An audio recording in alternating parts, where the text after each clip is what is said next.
What's up, YouTube? Welcome back to the channel. If you haven't already found us, we're on YouTube, TikTok, Facebook, Instagram, William Fratelli Cooking and Guns channel, where we post Second Amendment content related to the Second Amendment community as it relates to firearms, firearm safety, safety tips, other fruitful content that you guys are made aware of on these videos. We're going to try to make this a short one so we don't make it too long.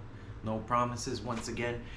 Tonight's video is going to be dedicated to one of our subscribers that happens to be a YouTuber as well, self-defense advocate in the self-defense community.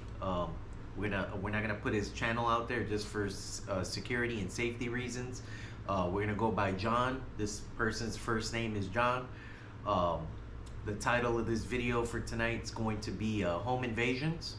This was a home invasion that was captured on a Ring doorbell camera. We don't have the footage right now. We're waiting on the footage so we could post it. We weren't able to receive the footage because there's an investigation going on right now with that CCTV footage and Ring doorbell, two different types of footage that this friend of ours in the YouTube community, YouTuber, has provided to law enforcement.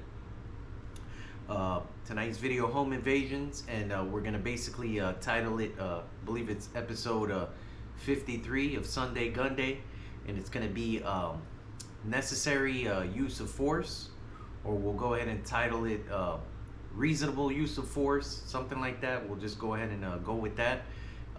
Can you, should you, and must you when it comes to using anywhere from reasonable force and up to deadly force in an encounter that takes place in your place of residence, which is a different standard when it comes to force used inside your home. Here in the state of Florida, we have something called the Castle Doctrine. It's a different presumption when it comes to you being able to protect yourself in your home or your mobile home structure, anything like that, businesses, your vehicle, anything that's an extension to your home. So we're gonna get into more of that when we give you guys the details of what happened tonight. But real quick, as usual, welcome back to the channel. If you hadn't already added us, we're on YouTube, TikTok, Facebook, Instagram, William Fratelli Cooking and Guns channel, where we post videos related to cooking content and Second Amendment related content like tonight. Our content is labeled Sunday Gunday. Sunday Gunday. Been posting this content for over a year now. We're posting safety tips and other fruitful content for people maneuvering in uncertain times that we're living in. Very uncertain times. We post research-informed defensive use videos and also fair use. A lot of fair use on this channel. Defensive use videos and a lot of stuff related to the Fair Use Act. That way we don't get any copyright infringement or any kind of activity like this on this channel. Disclaimer, disclosure, disclaimer. Videos are for educational purposes only. We preach lawful self-defense. We're by no means gun fanatics. We're not giving any legal advice, and we're not claiming to be firearms experts or legal experts. We're just giving general guidance. That way you guys can maneuver. We're not claiming, once again, not claiming to be firearms experts or legal experts. We're coming from 17 years of law enforcement experience. Myself, been employed as an armed security guard in the state of Florida since 2010. I was 19 years old. I've been employed with companies like G4S, Wackenhut, now known as Allied Universal. Been employed with the Blackwater Agency, another security firm. Private security firm.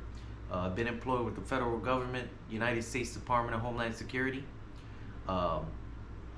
and now currently full-time state law enforcement officer, state of Florida police officer, local police officer.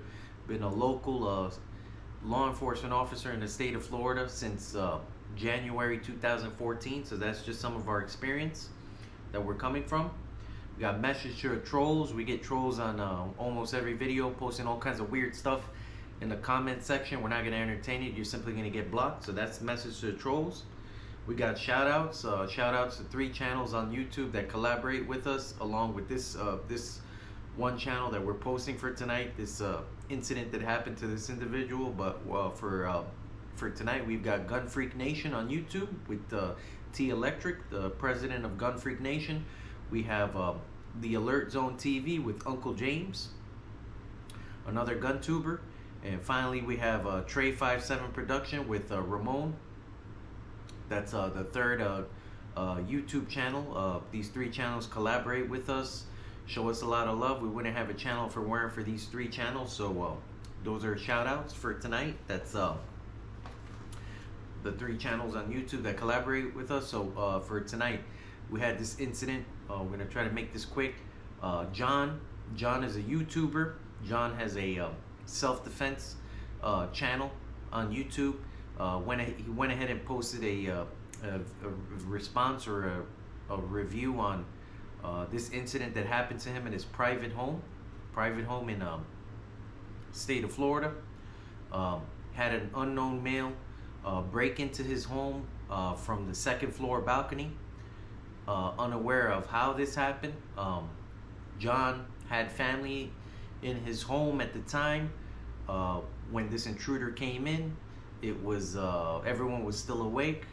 It was late, but everybody was still awake in the household. It was a dwelling, so it was a property that houses guests overnight. Basically, this unknown male broke into the house, appeared to be unarmed at the time.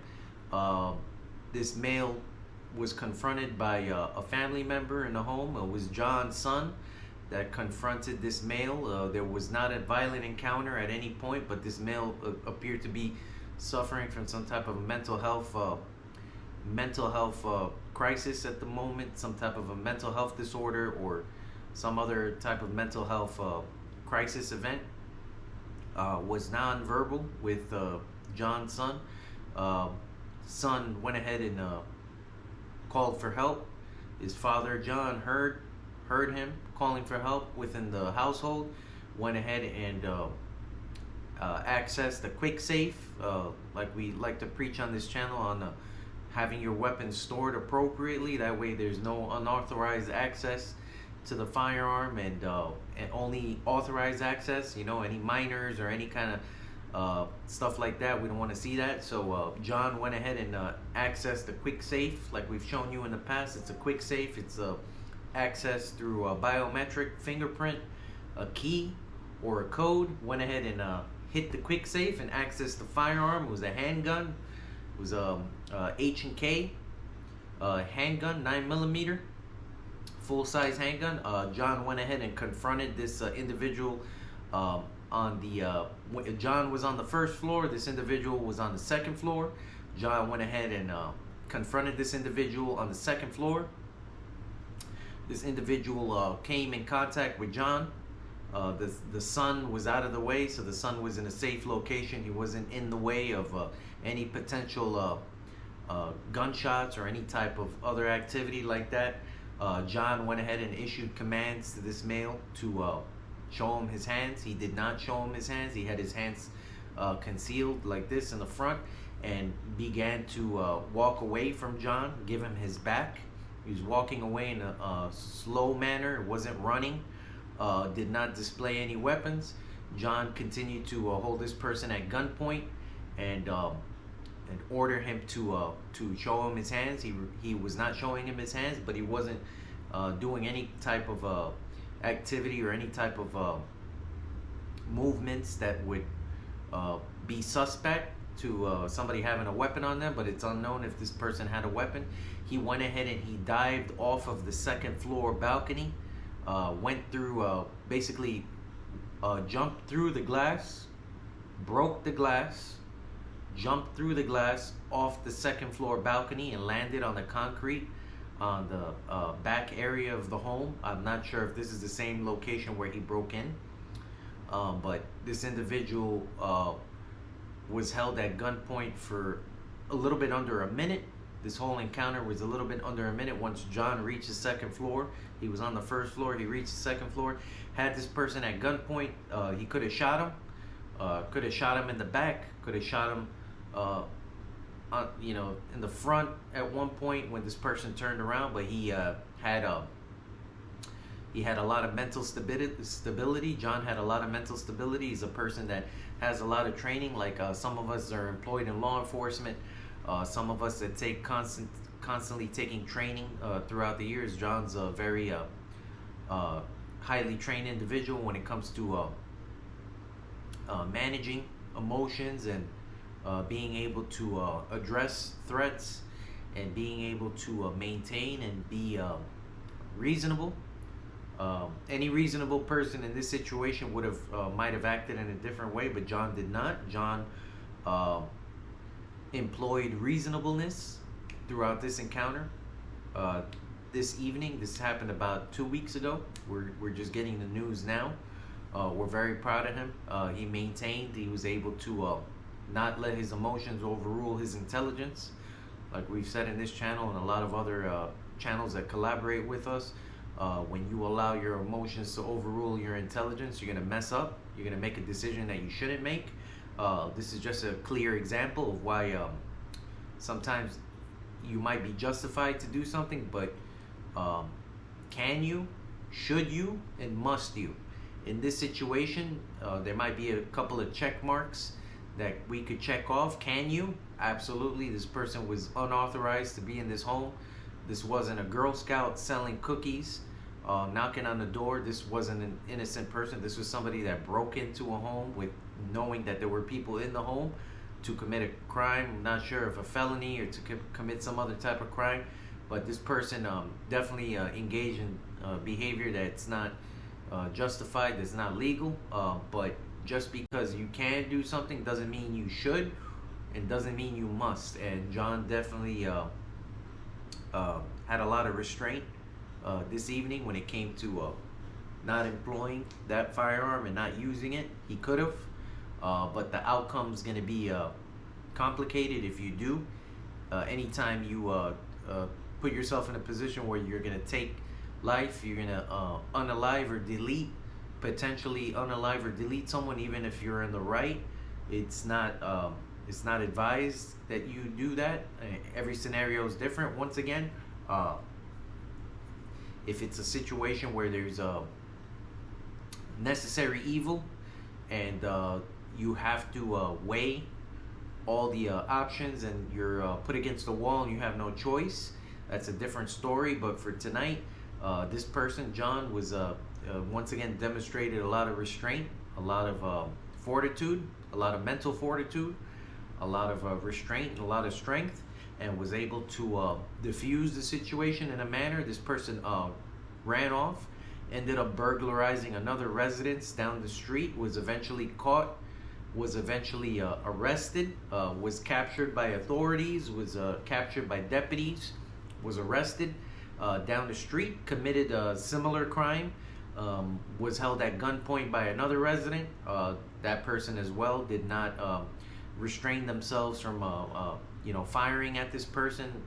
It was determined that this person was unarmed. He was not armed. He was suffering from some type of a mental health episode or narcotics related incident, that hallucinating or some other type of incident. It's not clear at this time. Regardless of what it is, we have some stats here real quick, just so you guys are aware. Justified use of force in the United States, there's a statistics that were taken by the FBI.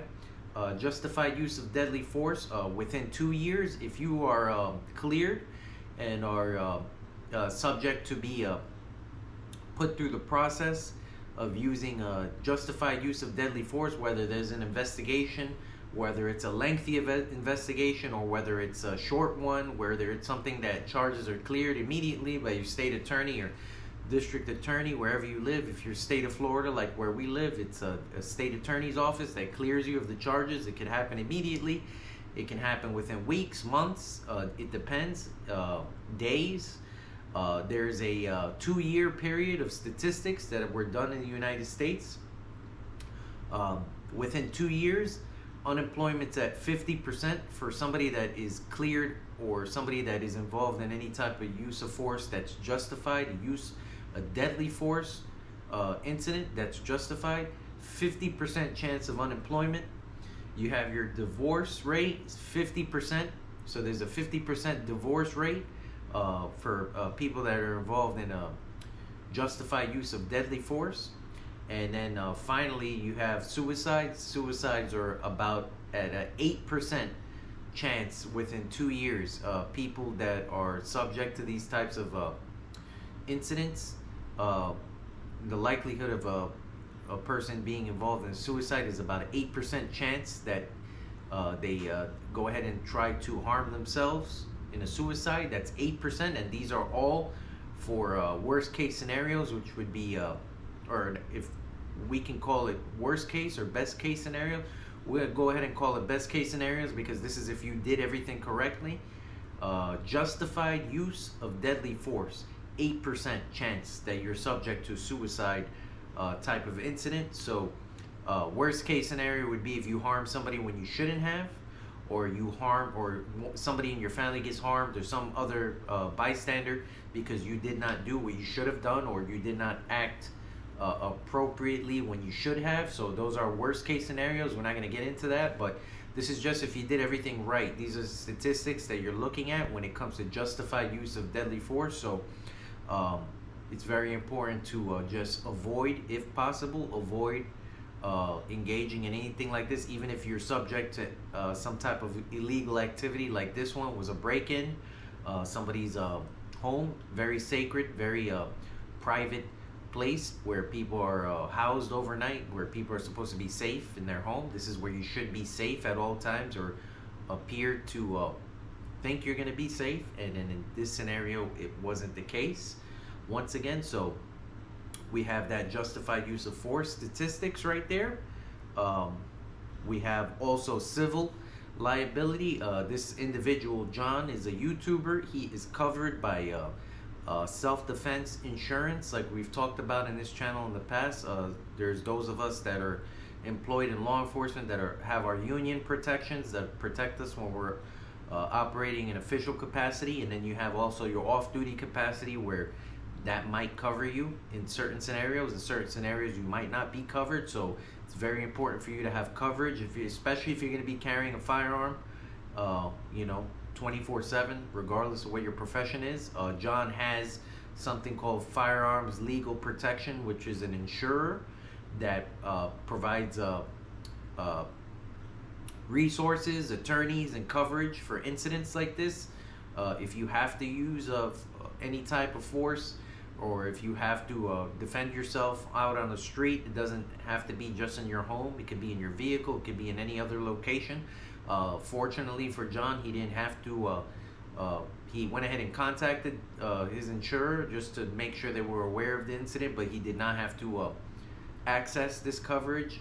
There's tons of other people that have coverage. I have coverage through the USCCA, United States Concealed Carry Association. There's different companies that provide this coverage, but once again, if you don't have to engage in this type of activity, if you can avoid it, by all means, go ahead and try to avoid it.